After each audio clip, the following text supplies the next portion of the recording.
Kali ini kita akan membahas film yang berlatar belakang zaman 3 kerajaan di Tiongkok. Kisah ini menceritakan tentang salah satu jenderal kesayangan Liu Bei yang bernama Zhou Yun. Zhou Yun mengenal Liu Bei sewaktu sama-sama mengikuti jenderal Gong Sun Zan. Zhou Yun karena keperkasaan dan keberaniannya disebut juga sebagai Zhou Zilong, yang berarti Zhou si anak naga. Setelah pasukan Gong Sun Zan dikalahkan di pertempuran Qin Zhao, Zilong menghilang. Sampai akhirnya ia bertemu kembali di kota Ye dengan Liu Bei. Bagaimanakah kisah perjalanan Zilong ini? Mari kita saksikan bersama. Hai guys, welcome to our channel Basi Bahas Sinema. Di channel ini kita bakal bahas nih teman-teman film-film keren yang pastinya worth it buat kalian tonton, mengisi waktu luang kalian. Jangan lupa di-subscribe, like, dan nyalakan notif karena nantinya kita bakal bahas segudang film keren lainnya. Stay tune!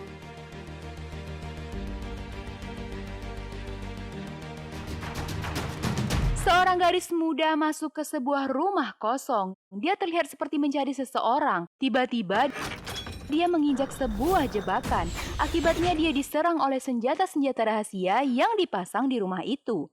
Gadis ini cukup tangguh, ia bisa menghindar dan menyelamatkan diri dari senjata rahasia tersebut.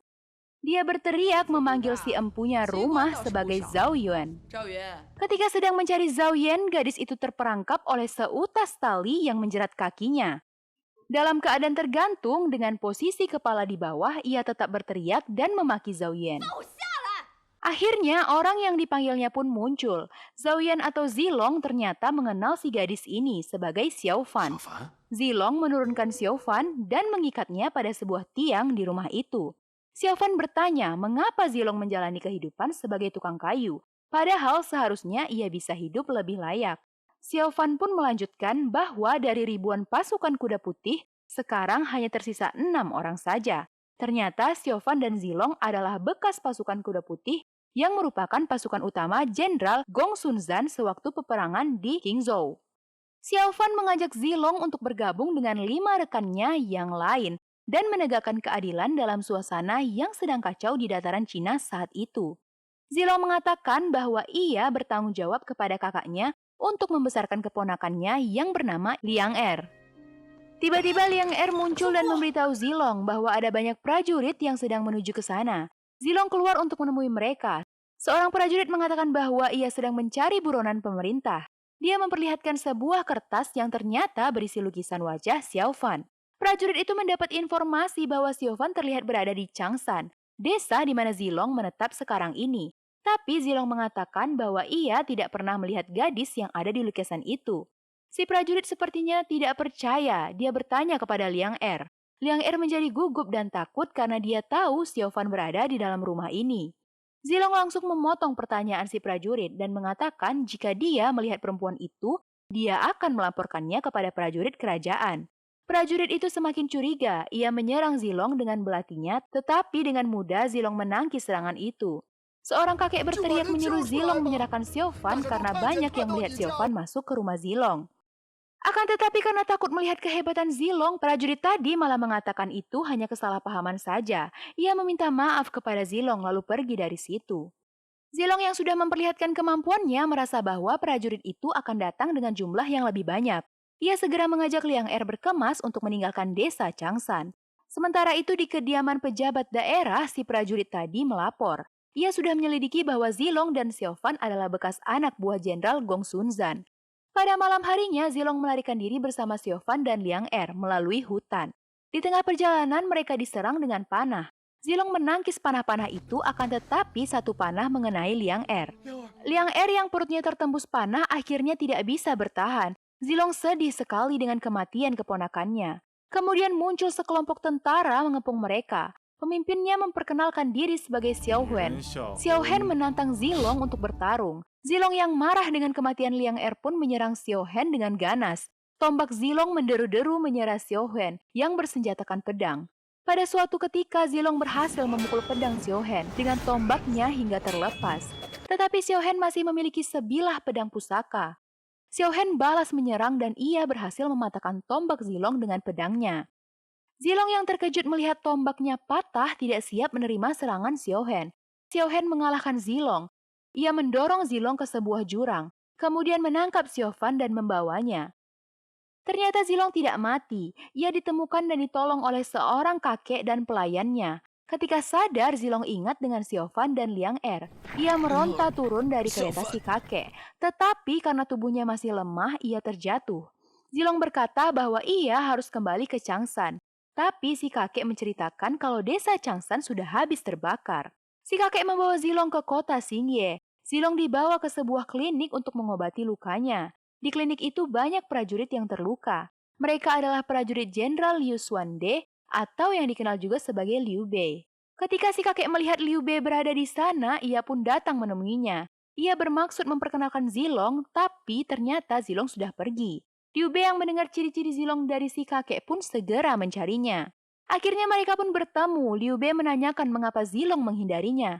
Zilong teringat masa lalu ketika semua pasukan kuda putih gugur di pertempuran Qingzhou. Setelah pertempuran usai, ia pergi meninggalkan Liu Bei. Liu Bei membujuk Zilong agar mau membantunya mewujudkan kedamaian di Cina. Zilong menolak dan mengatakan ia sudah tidak tertarik untuk berperang. Ia ingin hidup damai sebagai rakyat biasa. Liu Bei pun tidak memaksa Zilong, tetapi ia tetap memohon agar dia diizinkan menjamu Zilong karena setelah ini belum tahu apakah mereka masih bisa bertemu atau tidak. Karena Zilong juga sedang lapar, akhirnya ia menyetujuinya. Setelah makan, Liu Bei mengajak Zilong ke kediamannya. Ia mengembalikan ujung tombak perak milik Zilong yang tertinggal di medan perang Qingzhou. Kemudian Liu Bei mengatakan bahwa Zilong kehilangan arah di medan perang. Padahal semua pertanyaan Zilong jawabannya ada di medan perang. Liu Bei menambahkan lagi bahwa sekarang kekejaman Jenderal Cao Cao sudah sangat meresahkan dinasti Han. Zilong yang juga amat membenci Cao Cao akhirnya setuju untuk membantu Liu Bei menghancurkan Cao Cao. Tapi setelah itu dia tidak mau terlibat lagi. Liu Bei pun menyetujuinya. Ketika mereka sedang berbincang ada seseorang yang memanggil Zilong dari luar. Orang itu adalah Chang Yuan. Dia datang dengan saudaranya Zhang Fei. Seperti halnya Zilong, Chang Yuan dan Zhang Fei adalah pendekar yang juga bersenjatakan tombak. Mereka menantang Zilong untuk bertarung sebagai tanda persaudaraan. Liu Bei memarahi Chang Yuan yang dianggapnya lancang, tapi Zilong malah menerima tantangan Chang Yuan. Setelah saling memberi hormat, mereka pun bertarung. Melihat pertarungan itu, Zhang Fei tidak bisa menahan diri untuk tidak ikut menguji Zilong.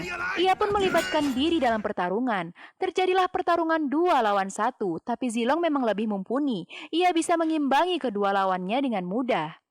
Liu Bei yang melihat pertarungan itu tersenyum senang. Ia membayangkan bisa meraih kemenangan seandainya ketiga orang ini bisa bersatu dan membantunya. Keesokan malamnya ada seseorang pembunuh yang menyusup ke kediaman Liu Bei di Jingzhou. Orang itu membakar rumah sehingga asap memenuhi daerah itu. Kemudian ia membunuh para pengawal Liu Bei. Setelah para pengawal itu dikalahkan, ia menyerang Liu Bei dengan sebilah belati.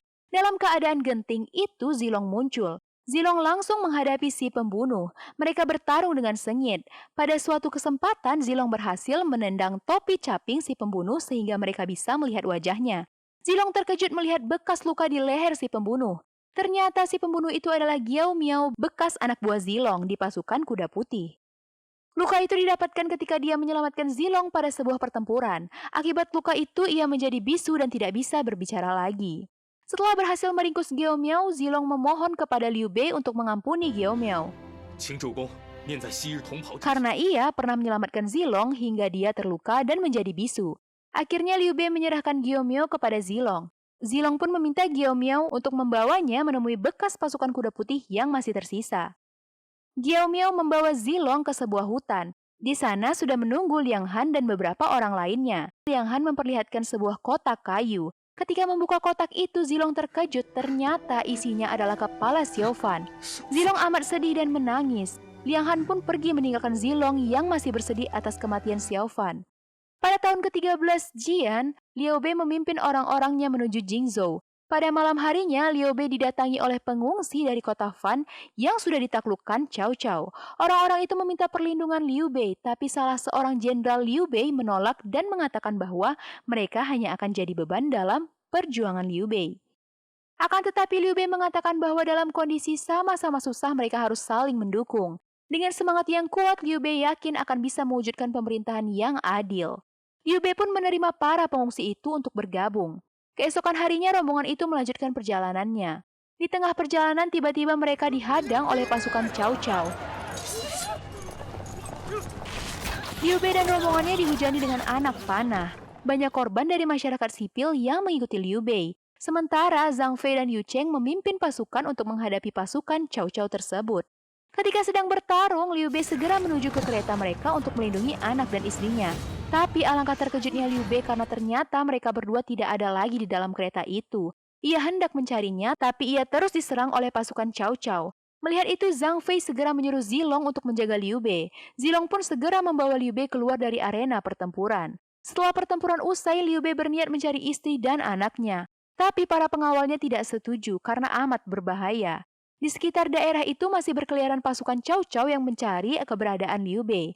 Akhirnya Zilong meminta Liu Bei untuk segera melanjutkan perjalanan menuju Jingzhou untuk bergabung dengan Jenderal Kong Ming.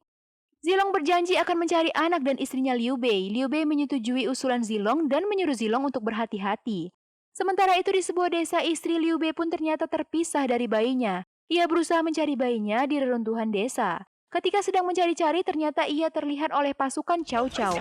Istri Liu Bei menjadi ketakutan sekali. Di saat yang genting itu muncullah Zilong menunggang seekor kuda putih dan menyerang kedua prajurit itu. Dengan mudah, Zilong membunuh mereka berdua. Setelah itu, Zilong menyerahkan kudanya kepada istri Liu Bei dan menyuruhnya menyusul Liu Bei ke Jiangsu. Zilong berjanji akan mencari dan menemukan putranya yang hilang. Ketika itu datanglah sekelompok prajurit Cao Cao yang berusaha menangkap mereka. Zilong dengan gagah berani menghadapi para prajurit itu. Zilong menghabiskan pasukan itu seorang diri.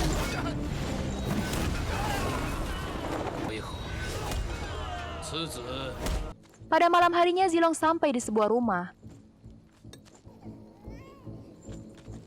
Ia mendengar suara tangisan bayi. Ketika Zilong mendekati suara itu, muncullah Liang Han dan 3 orang temannya.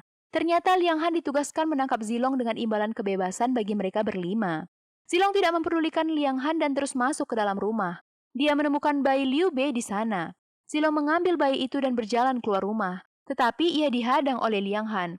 Zilong mengikatkan sang bayi di tubuhnya, kemudian ia bertarung dengan Liang Han dan 3 rekannya. Walaupun 1 melawan 4 orang, Zilong tetap bisa mengimbangi lawan-lawannya. Sampai ketika salah satu tombak lawan membuat sang bayi terlepas.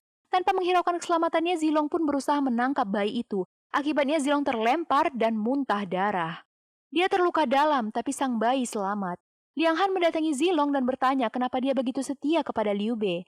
Karena kesal, Liang Han memukul Zilong sampai terlempar.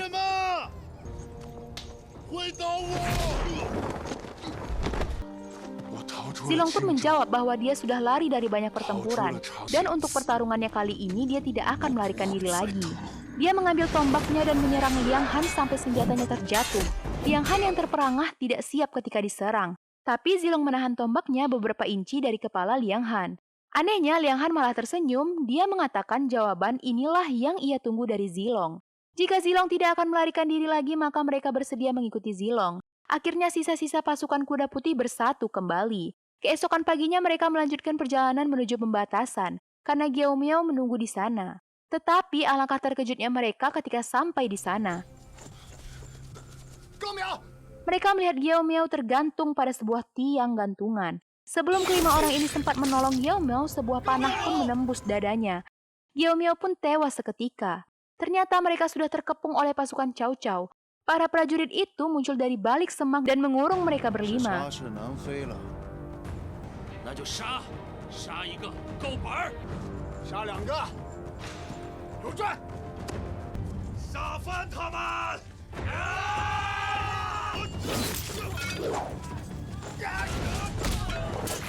Tiba-tiba Zilong melihat Xiao Hen menyaksikan pertempuran itu dari pinggir arena. Zilong pun mendatanginya.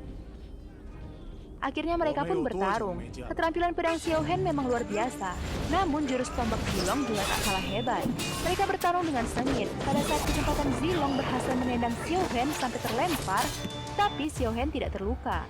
Dia segera bangkit kemudian membuka baju zirahnya. Zilong kembali menyerang, tapi Xiao Hen malah menangkap mata tombaknya dan melemparkannya ke tanah.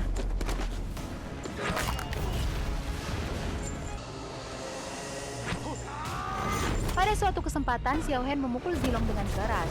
Liang Han yang mengkhawatirkan Zilong terpecah perhatiannya. Ia lengah sehingga dua buah tombak menusuk punggungnya. Zilong terkapar di tanah, dia tidak sadarkan diri. Dalam keadaan itu dia seperti berhalusinasi. Memorinya dengan Liang Er yang telah tewas muncul kembali. Zilong sadar dari pingsannya dan kembali menggenggam tombak Kong Mingnya. Xiao Hen yang mengira Zilong sudah mati terkejut melihat Zilong masih bisa berdiri. Dalam halusinasinya, Zilong melihat semua pasukan kuda putih yang telah gugur bangkit kembali. Mereka bersatu menghadapi Xiao Hen dan pasukannya. Zilong berhasil merebut pedang Xiao Hen yang terlepas dan menebas Xiao Hen dengan pedang itu. Ternyata pedang itu bisa melukai leher Xiao Hen. Zilong melihat Liang Hen yang tertusuk tombak dan sekarat. Zilong pun memberikan kantong araknya. Liang Han pun meneguk arak dan mengatakan terakhir kali dia bertemu dengan Xiao Fan. Xiao Fan berpesan kepada Zilong bahwa Zilong harus selalu menang di setiap pertempuran. Kemudian Liang Han pun gugur. Zilong sedih sekali, tapi dia membawa harapan kawan-kawannya tentang kemenangan. Kita beralih ke kediaman Liu Bei. Liu Bei terlihat resah menunggu Zilong. Di tangannya tergenggam sepasang sandal baru yang pernah ia janjikan kepada Zilong. Tak lama kemudian, dia melihat Zilong muncul dari kejauhan. Alangkah senangnya Liu Bei melihat jenderal kesayangannya telah kembali membawa putranya. Bagaimana teman-teman? Menarik bukan kisah legenda dari zaman 3 kerajaan? Jangan lupa subscribe dan like, juga tekan tombol lonceng agar tidak ketinggalan bahasan film selanjutnya. Terima kasih!